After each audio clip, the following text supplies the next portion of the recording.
Добар ден, ученици, и добре дојдовте во видеолекцијата по македонски јазик наменета за трето оделение. Моето име е Сонја Трифуновска и јас сум оделенски наставник во Основното училиште Гоце Делчев во Тетово. Што ви е потребно за да се подготвите за овој час? Треба да земете учебник по македонски јазик, училишна тетрадка по македонски јазик, молив и гума. Сега направете пауза на видеолекцијата и подгответе се за часот. Часот ќе го започнеме со една дополнувалка. Која е вашата задача? Треба да ги дополните речениците кои се започнати, а потоа ќе го добиеме решението на тој начин што на секој број од празните полиња му одговара некоја буква од зборовите кои што сме ги нашле во дополнувалката. Да започнеме. Ученикот на училиште што прави? Така е, тој учи. Училишниот двор е полн со ученици, така е. Шеќерна приказна е интересна, што? Се разбира книга. Цртам и пишувам со, точно така, со молив. Мерам должина во сантиметри со што мериме должина? Со линијар. Домашната работа треба редовно да се пишува, така е, деца. Напишав убава песна во мојата. Во што пишуваме? Во тетрадката, секако. И нацртав звонче на таблата со што пишуваме на таблата? Со креда, така е. Во значените полиња добивме и уште еден поим, тоа е училиште. А сега да видиме на кој број која буква одговара. На бројот 1 буквата П, на бројот 2 буквата Р, на бројот 3 В, на бројот 4 У, на бројот 5 Ч, на бројот 6 И, ја имаме на две места, на бројот 7 Л, на бројот 8 Ш, на бројот 9 Е, исто на две места имаме, на бројот 10 Н, така имаме на две места и 11 буквата Д. Ова е решението. Прв училишен ден, тоа значи дека денешната лекција е поврзана со првиот училишен ден. Да ја разгледаме илустрацијата. Што гледате на неа? Каков објект? Се разбира, ова е училиште. Каде се наоѓаат учениците? Учениците се наоѓаат во училишниот двор и брзаат кон училиштето на првиот училишен час. Како вие се чувствувавте на вашиот прв училишен ден? Секако дека ви беше возбудливо и интересно, бидејќи тогаш се видовте со вашите другарчиња, со учителката и можевте да раскажете за вашите доживувања од летото. Каде се сега учениците? Тие учат во нивната училница, но може да учат и пред компјутер или лаптоп и тоа се вика учење на далечина. Зошто е, деца, важно училиштето и зошто ни е толку убаво во него и го сметаме за наш втор дом? Бидејќи доста голем период од денот поминуваме во училиште со многу различни активности преку учење, другарување и игра. Денешната лекција носи наслов обработка на песната Разбудување. Што ќе научиме на овој час? Ќе разбереме и доживееме содржината на песната, ќе се оспособиме за изразно читање, ќе разликуваме песна од другите видови на текстови, ќе разликуваме строфа од стих, ќе воочуваме рима во песната и ќе го збогатиме нашиот речник. Ова е песната Разбудување и ќе ја најдете во учебникот по македонски јазик од авторите Весна Настоска и Љубица Севдинска и е на страница 8. Направете пауза на видеолекцијата и најдете оваа песна. Што представува песната? Каков вид на текст е тоа? Така е, песна е текст напишан во стихови. Сега ќе внимавате на моето изразно читање и тоа ќе внимавате на што? На гласот, со каков глас читам, дали е тивок или пак е многу гласен, и ќе внимавате на паузите кои ги правам додека читам. Слушајте внимателно. Разбудување. Утро е. Сонцето прснало зраци, а Марко спие со насмевка лека. Може би сонува весели игри, шарена топка, ливада мека. Може би трча низ столетна шума или на конј белогрив јава. Може би собира капини зрели или од штици куќерка прави. Кон бескраен простор в тишина чудна, ко космонаут може би лета. Или со знаме развејано врака на јуриш води јуначка чета.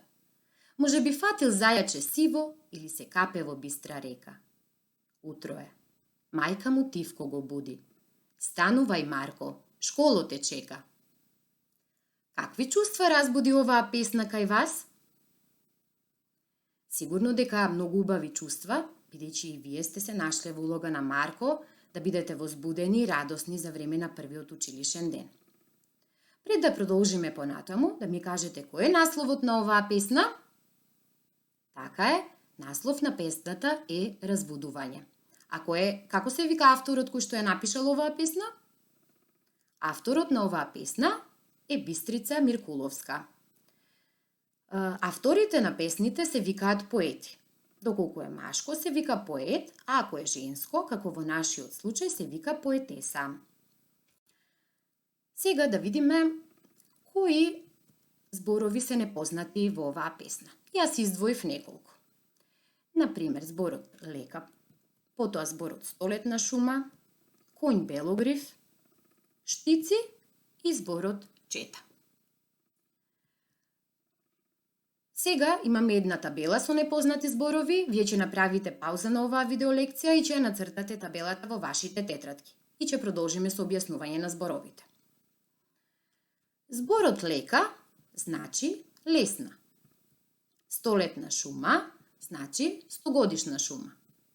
Белогрив конј значи конј со бела грива, а грива се долгите влакна на горниот дел од вратот на конјот. Штица е рамно парче дрво кое се користи како материјал за градба и чета е помала воена единица. Овие зборови ќе ги напишете во табелата. А сега ќе објасниме една техника која се вика вокабулар во 4 агли и на овој начин ќе го објасниме белогрив конј преку една табела во која што има 4 полиња.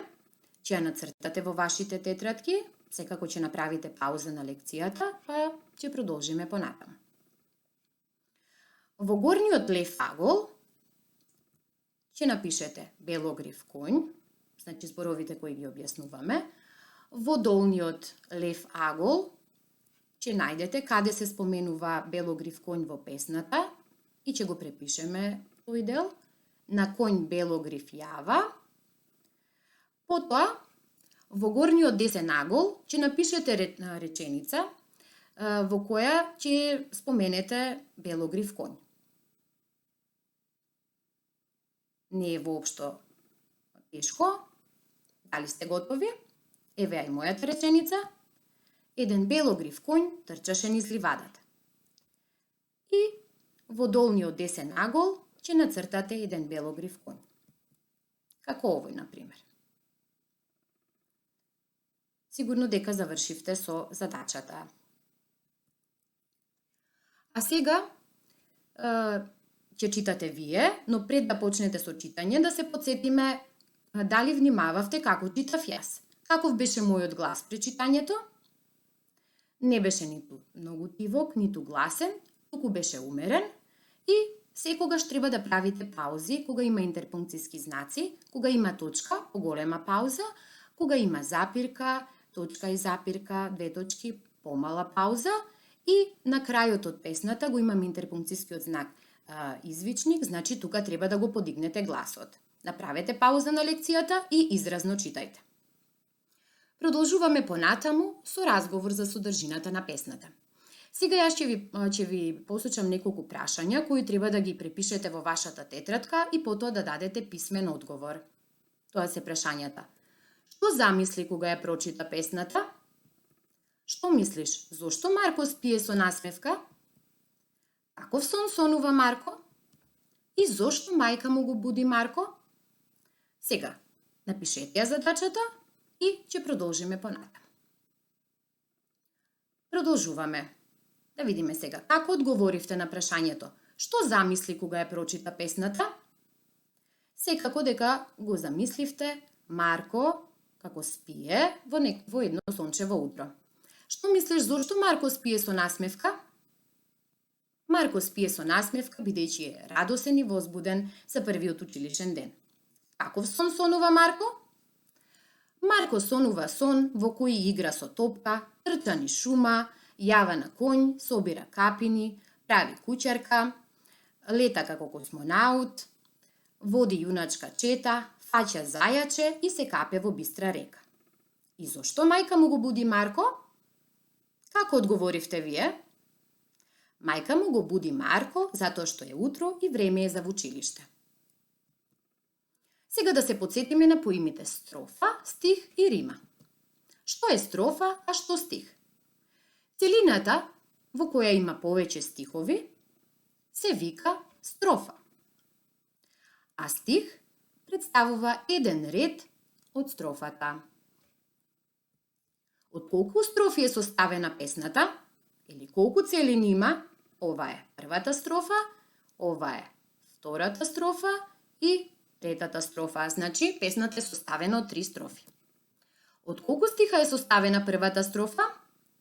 Прв стих, втора. Значи, од 2 стиха. Од колку стиха е составена втората строфа? Ајде да броиме заедно. 1, 2, 3, 4, 5, 6, 7, 8, 9, 10, 11, 12. Значи, втората строфа е составена од 12 стихови. Од колку стиха е составена третата строфа? 1, 2. Значи, третата строфа е составена од 2 стиха. Ајде да ја одредиме римата во песната. Што беше тоа рима? Гласовното совпаѓање на последните зборови на крајот од стиховите представува рима. Дали во првата строфа имаме рима? Зборовите се зраци и лека. Тука немаме рима. Да видиме дали има во втората строфа рима, дали има во некои зборови. Секако дека пронајдовте. Тоа е зборот лета и чета. Тука имаме гласовно совпаѓање, бидејќи завршуваат зборовите на ета. Сега ќе го напишете како наслов во тетрадката рима во песната и ќе ги препишете овие зборови. Освен овие 2 збора, рима има и кај рака, река. И овие 2 збора завршуваат на ка. Ќе ги напишете исто така во тетрадката. Се надевам дека одлично ја завршивте и оваа задача. Продолжуваме со уште мала анализа на песната. Каква слика замисли додека ја читаше првата строфа? Што замисливте, деца? Секако, сончево утро и Марко како спие. Колку слики си замислуваш од сонот на Марко? Ајде размислете добро. Колку слики замисливте?